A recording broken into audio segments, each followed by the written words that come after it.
हमारे वजीर आजम साहब गए हैं चाइना। और चाइना का जो ये दौरा है, इसमें खास तौर पर पाकिस्तान में जो इंफ्रास्ट्रक्चर है उस पर बात की जा रही है कि एक तो कुछ जो चीजें मेरे सामने आई कि लाहौर और ऑरेंज ट्रेन की तर्ज पर कराची सर्कुलर रेलवे की जदीद ट्रैक का मंसूबा जो है वो सी पैक का हिस्सा बनाया जाए। कराची सर्कुलर रेलवे की जदीद ट्रैक का मंसूबा 292 बिलियन 38 करोड़ रुपीस की जो है उसके ऊपर आएगा खर्चा। फिर इसके अलावा ये भी कहा जा रहा है कि कोई तकरीबन 6 अरब और 30 करोड़ डॉलर जो है उसका कर्जा जो है वो रोल ओवर करने का भी इसमें है। बैड लोन्स बन गए हैं श्रीलंका और पाकिस्तान साथ साथ। 130 कंट्रीज में से 60 कंट्रीज को दिए हुए लोन वापस नहीं आ रहे चाइना के। ऐसी बुरी एक सिचुएशन में इकोनॉमी, आपको कोई देगा लोन आपको किस तरह की?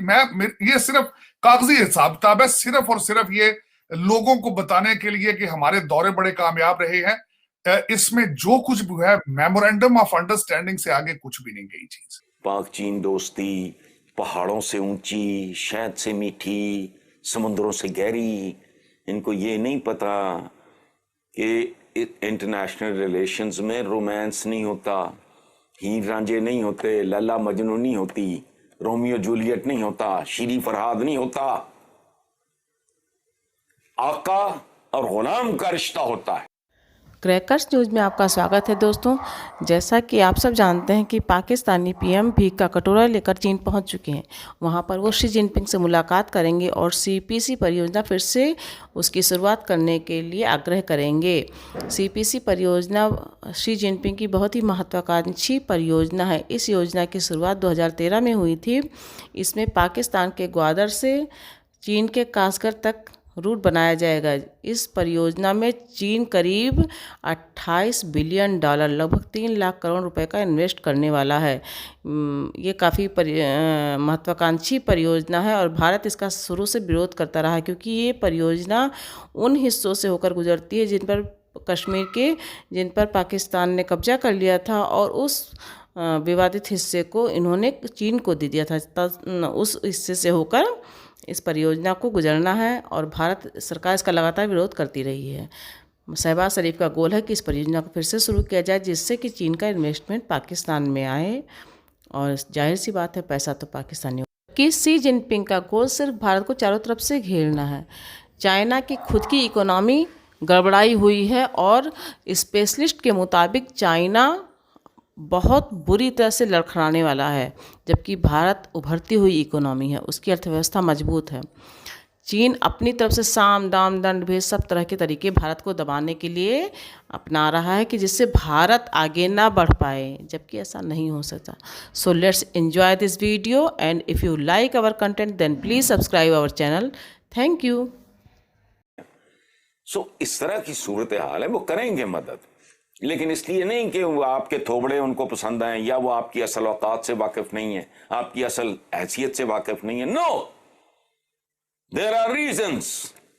ये दुनिया एक नए वर्ल्ड ऑर्डर की तरफ जा रही है। We are the only one can stand up और हैव एबिलिटी टू चैलेंज। आप कंपेयर करें इस रीजन में चाइना के खिलाफ भारत ने अमेरिका को यकीन दहानी करा दी है। We are the only one.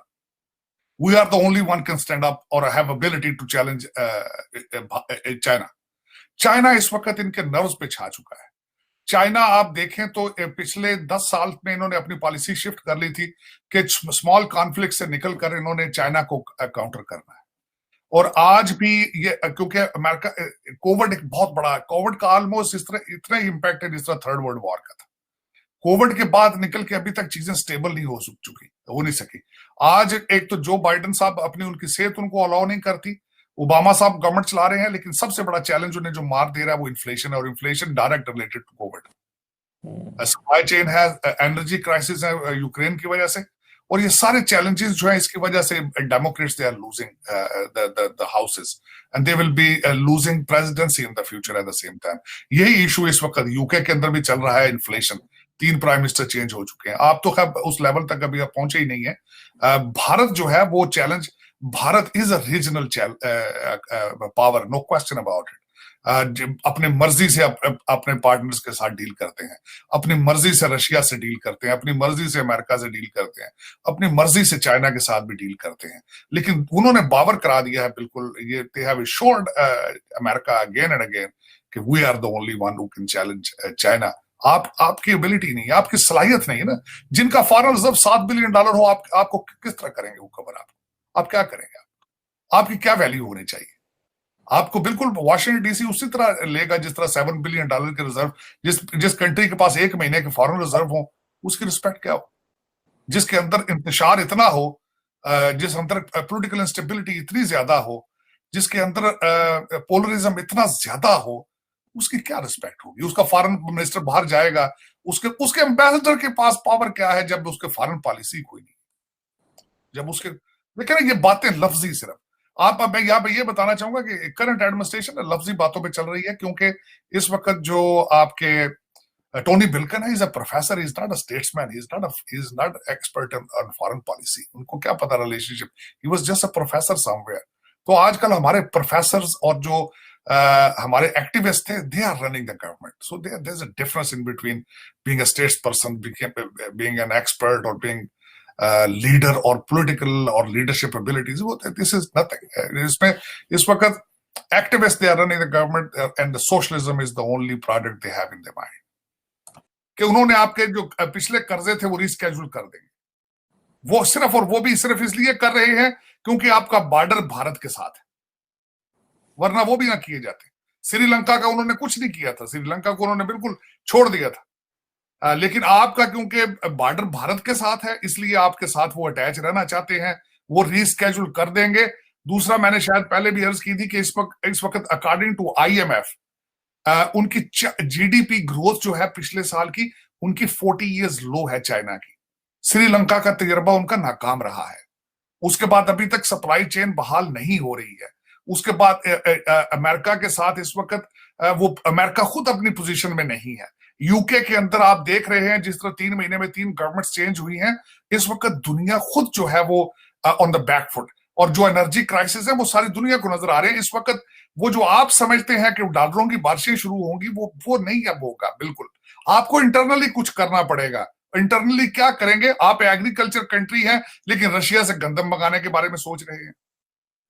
और अंदर आपके हालात ये है, मैं जिस तरह मैंने बताया है आपको, जिस तरह खुद आपने अर्ज कर दिया है कि एक सेंसिटिव एजेंसी के एक जो उनके जनरल है, उनके ऊपर FIR, कोई उनके खिलाफ एविडेंस मौजूद नहीं है, कोई उनके खिलाफ इस तरह का शवाहिद नहीं है। लेकिन वो हमारा जो वो लाडला है वो कहता है मैं खेलने के लिए मुझे चांद चाहिए। तो इन सर्कमस्टांसेस में आपका क्या ख्याल है? आपको कोई लोन देना चाहिए या देगा कोई? अब रशिया है, सऊदी अरेबिया या चाइना वगैरह, तो उसमें हैसियतों का तयन होता है, अहम ही नहीं है।